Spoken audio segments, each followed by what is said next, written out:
Comitel ricerca un programmatore per ampliamento organico. Luogo di lavoro Pordenone. Titolo di studio in ambito informatico. Buona conoscenza gestione database. Dimestichezza con linguaggi di programmazione, in particolare linguaggio C, Java, JavaScript, PHP. Per candidature inviare curriculum a info@mediatriveneto.com oppure telefonare allo 0434 31 63 25.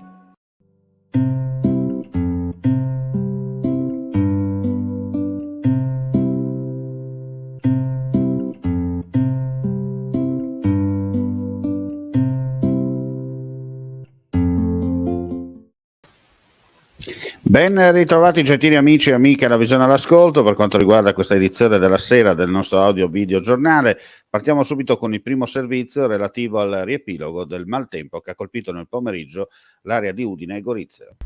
Sulla regione affluiscono correnti settentrionali con aria fresca in quota che hanno accentuato l'instabilità pomeridiana.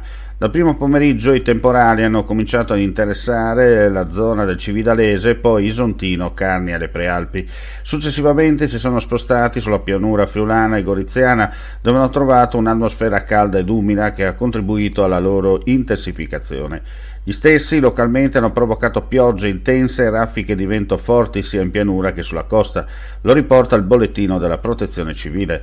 Fino alle 18 sono stati registrati i seguenti valori più significativi d'un'ora: a 352 mm, a Zompitta 68.8 mm, a Savorniano 49,4, Nimis 79 mm in 3 ore.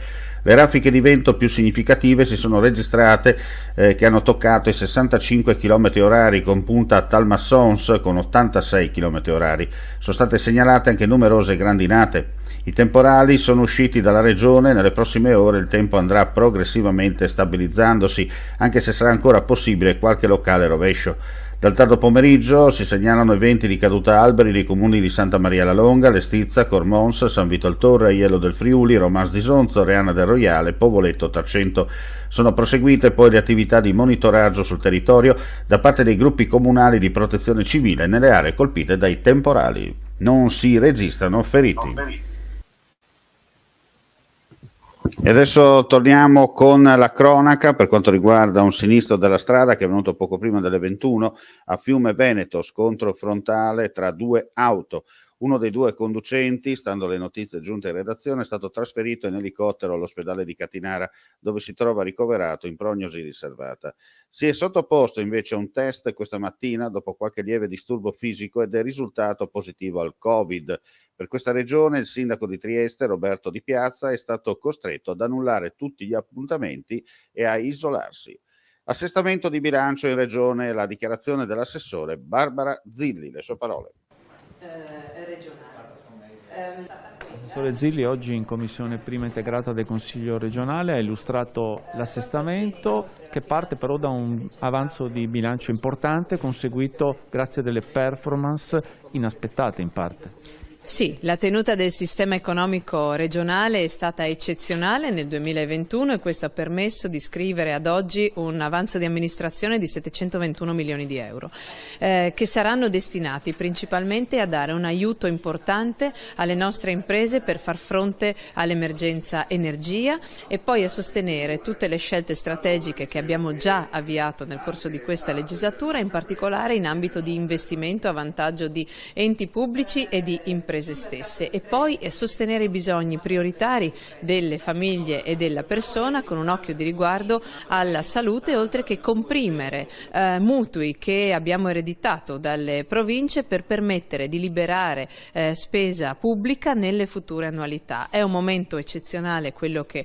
abbiamo registrato, soprattutto c'è cautela e grande attenzione per lo scenario autunnale che si prospetta incerto e ovviamente su questo l'amministrazione regionale sta facendo delle valutazioni per cercare di mettere appunto da parte ulteriori risorse al fine di dare una boccata d'ossigeno anche per l'ultima parte dell'anno.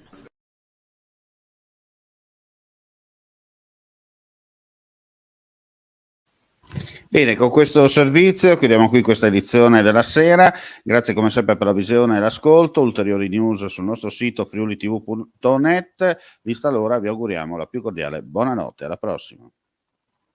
Comitel ricerca un programmatore per ampliamento organico. Luogo di lavoro Pordenone. Titolo di studio in ambito informatico. Buona conoscenza gestione database. Dimestichezza con linguaggi di programmazione, in particolare linguaggio C, Java, JavaScript, PHP. Per candidature inviare curriculum a info@mediatriveneto.com oppure telefonare allo 0434 31 63 25.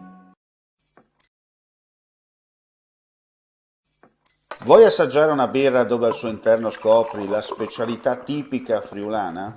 Lumi Beer, il prodotto ricavato in 20 ettari di terreno coltivato orzodistico, biodiversità, performance ambientale. Lumi Beer nelle sue 5 versioni disponibili, 4 per consumo veloce e dissetante e la versione Magnum per intenditori. Lumi Beer si abbina a qualsiasi palato. Lumi Beer è un prodotto esclusivo Azienda Agricola Pancera, il buon seme, i buoni frutti.